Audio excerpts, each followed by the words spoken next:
So my two chances for making the Paris Paralympics are the 100 metres butterfly and the 200 IM. And so it's all about time. To make the team, I've got to be under a certain time for those two events. Ooh.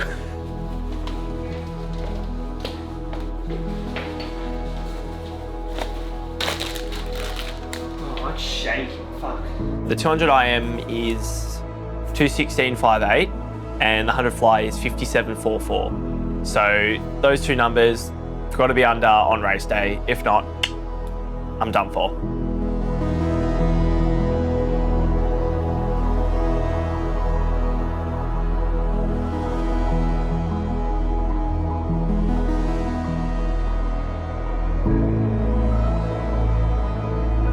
PB is like 56.7. I've got my sunnies.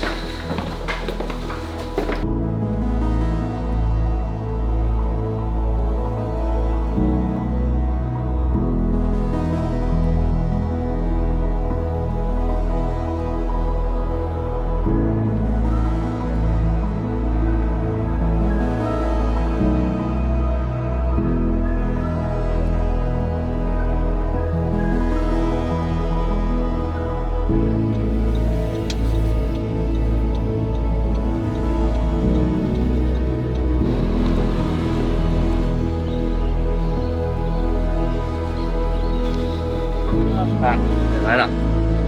I'll see you after. Yeah.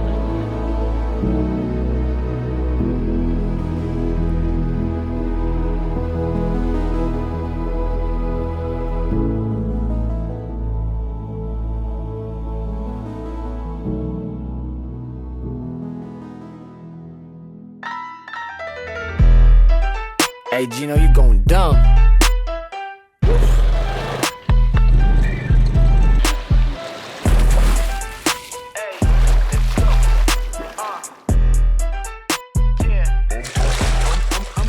I'm Col Pearse, Australian swimmer, Commonwealth Games gold medalist, World Championship medalist, and Tokyo 2020 medalist. My dominant stroke is the 100 metres butterfly, and right behind that is the 200 IM.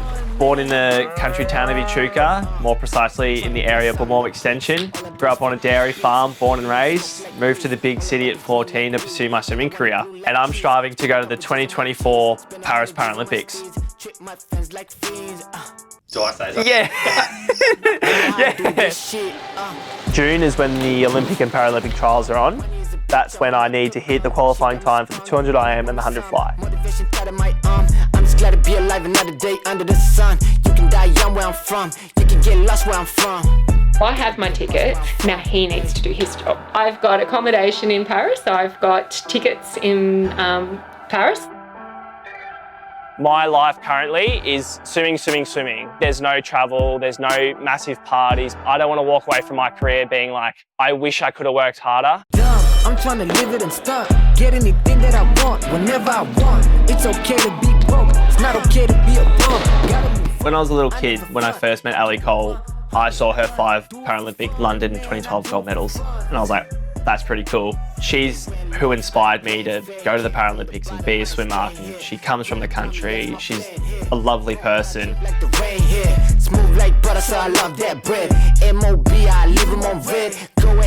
I mean, my current goal at the moment as a swimmer is to have a Paralympic gold medal, World Championship gold medal, Commonwealth Games gold medal, which I've ticked. I think it's every swimmer's dream to firstly go to the games, but also be really successful and have a gold medal. Actually, one of my favourite quotes from my first ever swim coach, Russell Parsons, was, "Someone has to be the best in the world.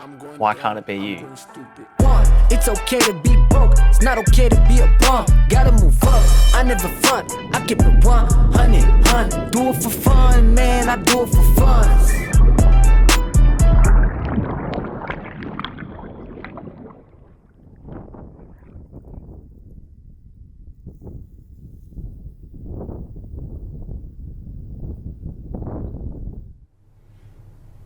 You were never very keen on Santa. Who was that? This is one of my favourite photos because this is just after his accident, and it really shows the stump where he had to walk around with just compression on the stump because we couldn't build a foot. It was too early. Here we go.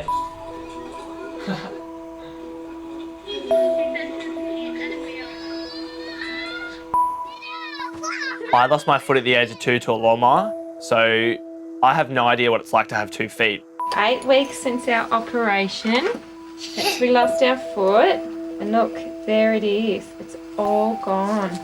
I'll take the bandage off and there it is. Is that your new foot? Cole lost his foot on a Sunday afternoon and we had to go via air. It only took us 45 minutes to go down in a chopper. And he had surgery when we first got there to clean it. And then 2 days later, he had surgery to amputate the rest of his foot.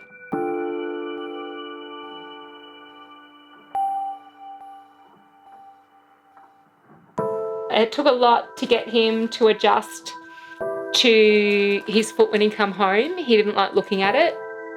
But I just sat there, tears rolling down my face, telling him that it's beautiful, it's okay, and we're kissing it, we're looking at it, and telling him it was part of him, that it's never growing back, that we have to be comfortable with it. You'll be able to wear your boots tonight, won't you? I suppose we never made a big deal about the fact he lost his foot. We just straight off the bat said, this is you, this is what it's going to be. The day after they took the plaster off, he was actually running around. He didn't slow him down at all.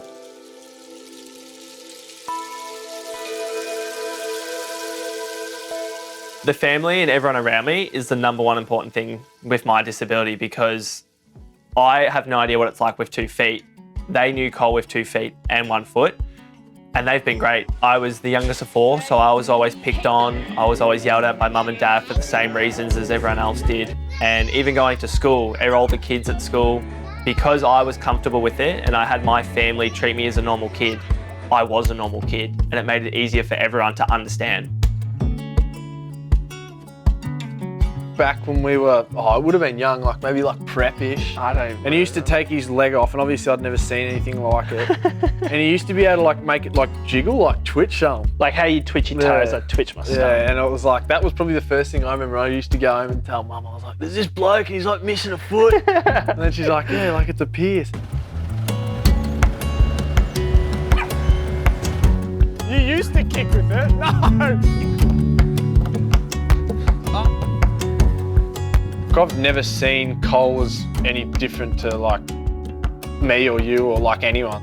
Obviously he can still do anything anyone can, so I don't know. To me, like, even if I see other people now with like prosthetics, I'm just like, oh well, like my best mate has one, so like it's just normal for me, so yeah. Oh, pick up on him. Stevie J! Where's the right foot? Dad, you reckon Huey's uncoordinated? Mr. Hodgins sits us down, he's like, righto boys, like obviously with me you can say whatever you want, but other teachers have like been telling us about what you've been saying to them and whatnot. And then he sits us down and goes, like, I think you're just getting too big for your boots, boys. And then Cole just pipes up and he's like, yeah, their feet have grown a bit, haven't they, recently?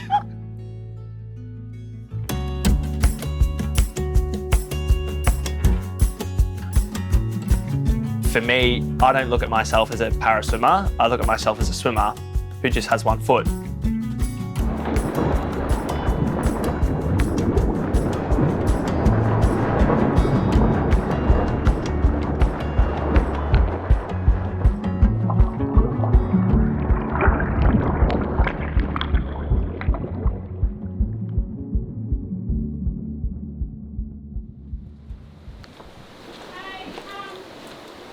Come up.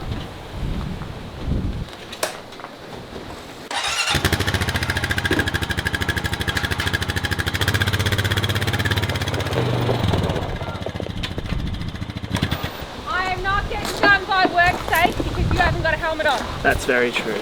Cole was a very difficult child. He swallowed a nail, he drank cow medicine out of the fridge, he climbed the silos at the dairy, he climbed the hay at the dairy. He crossed the road 4 times even though I paid babysitters to look after him, so Cole had to come to work with me.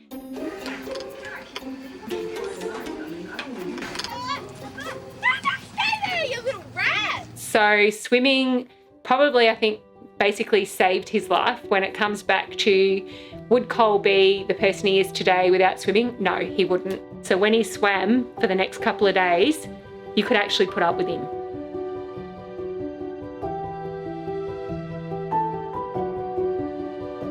He hated the pool, actually. He probably screamed for 12 months in at the pool.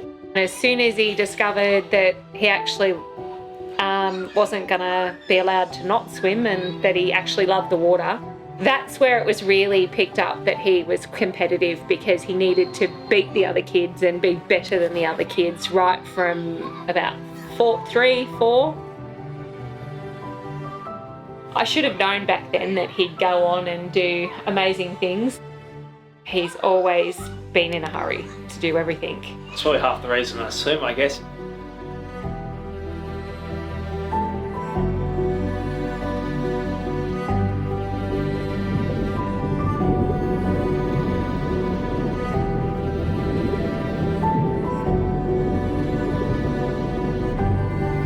He might be broken, but he's not disabled.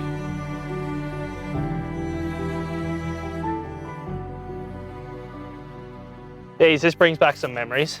4 years ago, this was my lead up to Tokyo, the famous Pearse Aquatic Centre. We used to have hay string, milk bottles, all the grass used to be freshly mowed. It was a very good setup for something that wasn't originally planned.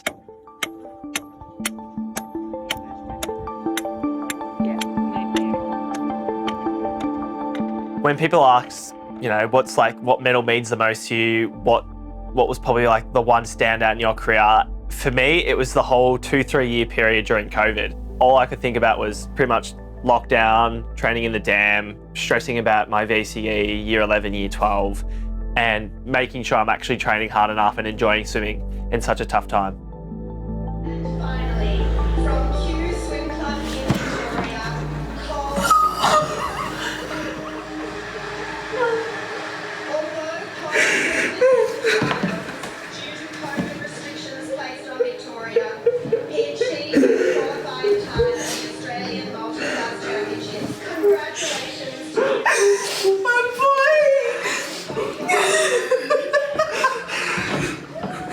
Oh, yuck, I cringe at that video. Oh, I still cry. I still find that so hard to watch, because so much work and time went into that.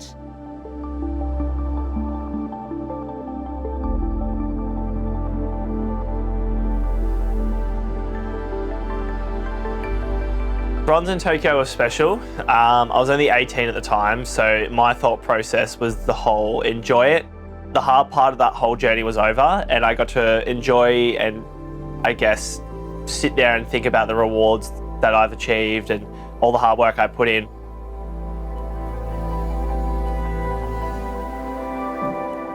I wasn't stressing about Paris whatsoever, because I was still in that Tokyo mindset. For me, and for everyone, it took us a while to sort of readjust and refocus our shift towards a different event, because that's still three years away, over 1,000 days.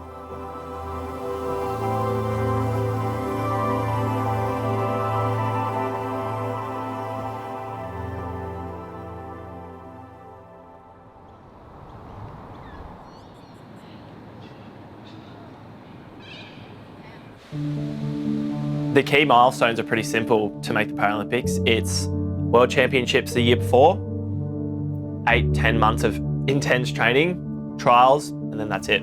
8 to 10 months of just staring down that black line, pushing your body to the limit, worrying about that time, worrying about the other athletes, and then it's trials and it's go time. There's no World Championships in the year 2024, so it's really important that the year before at World Champs, you sort of stand out, set that standard, set that benchmark for the next year. So to have that point proven to the other athletes, being like, getting better, getting quicker, hot on your tail, is also great leading into the games. So to have a really poor swim a year before games can really freak you out as an athlete, because you put so much time, money and effort into that performance, and you get there and it's the one thing you don't want. And for me, that's what happened.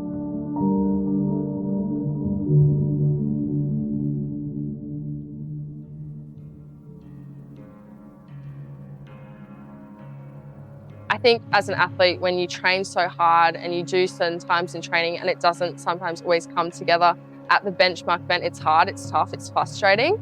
He took a photo, I hope I'm allowed to say this. He took a photo of his bag and the scene after his race, and he has that on his wall, and whenever things get hard in training, stuff like that, he looks back on that and knows, I don't want to feel like that again.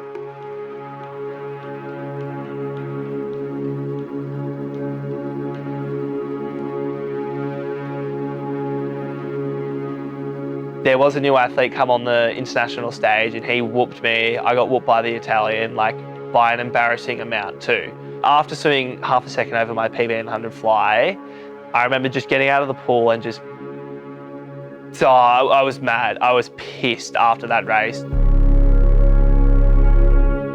Anyways, once I was alone, I remember walking past Kira and a few other athletes, and normally they would give me a high five or a hug and say, you know, it's okay or something, but right from the get-go, the last thing I wanted was like affection and people saying it's okay, it's fine, because it wasn't. It's hard. And I remember going back into the bathroom and I just cried so hard, and it's really hard, like getting to that international level. I hate this.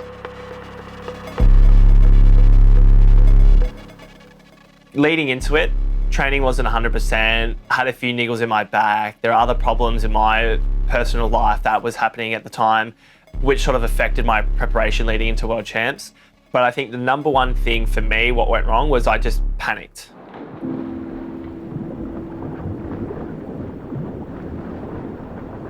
That actually felt like a good race. The first 50, I felt fresh, I wasn't fatiguing. But the minute I turned and the minute I saw the other athletes sort of in front, I went, I'm freaking out and trying to force speed that's not there. Swimming's a very, very technical sport. There are a million different ways you can swim 100 meters butterfly. And I swam it the one way you don't want to swim it. Go out hard and sting out. In swimming, you shouldn't be fighting the water. You got to just, how do I say it professionally? When you're racing, the one thing you don't want to do is fight the water. The water's resistance, and for me, I was fighting the water. I was swinging my arms, fingers were apart, so water slipping through, falling apart, hips are sagging.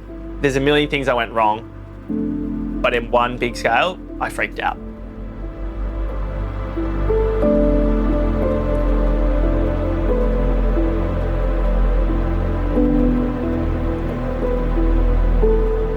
It was shattering. Because I'm so young, I've never had that feeling before of getting to an international stage and swimming poorly. My immediate thought was, crap, that swim's not going to get me on the team next year.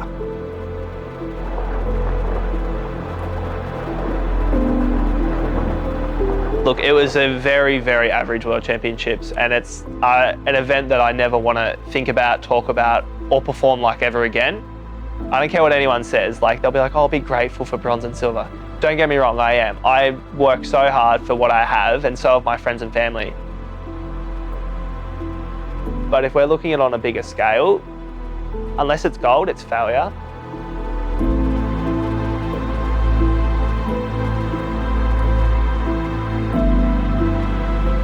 My whole life, I put everything off for swimming, and when you get to an international level and swim poorly, you kind of just think to yourself, like, kind of just wasted the past 2, 3, 4 years of my life dedicating to swimming, which got me nothing.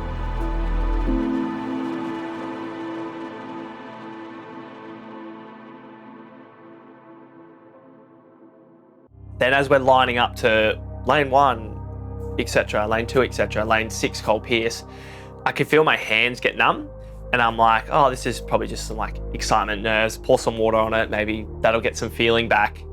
And it just kept spreading. My whole body went into, it was just numb. I had pins and needles throughout my whole body.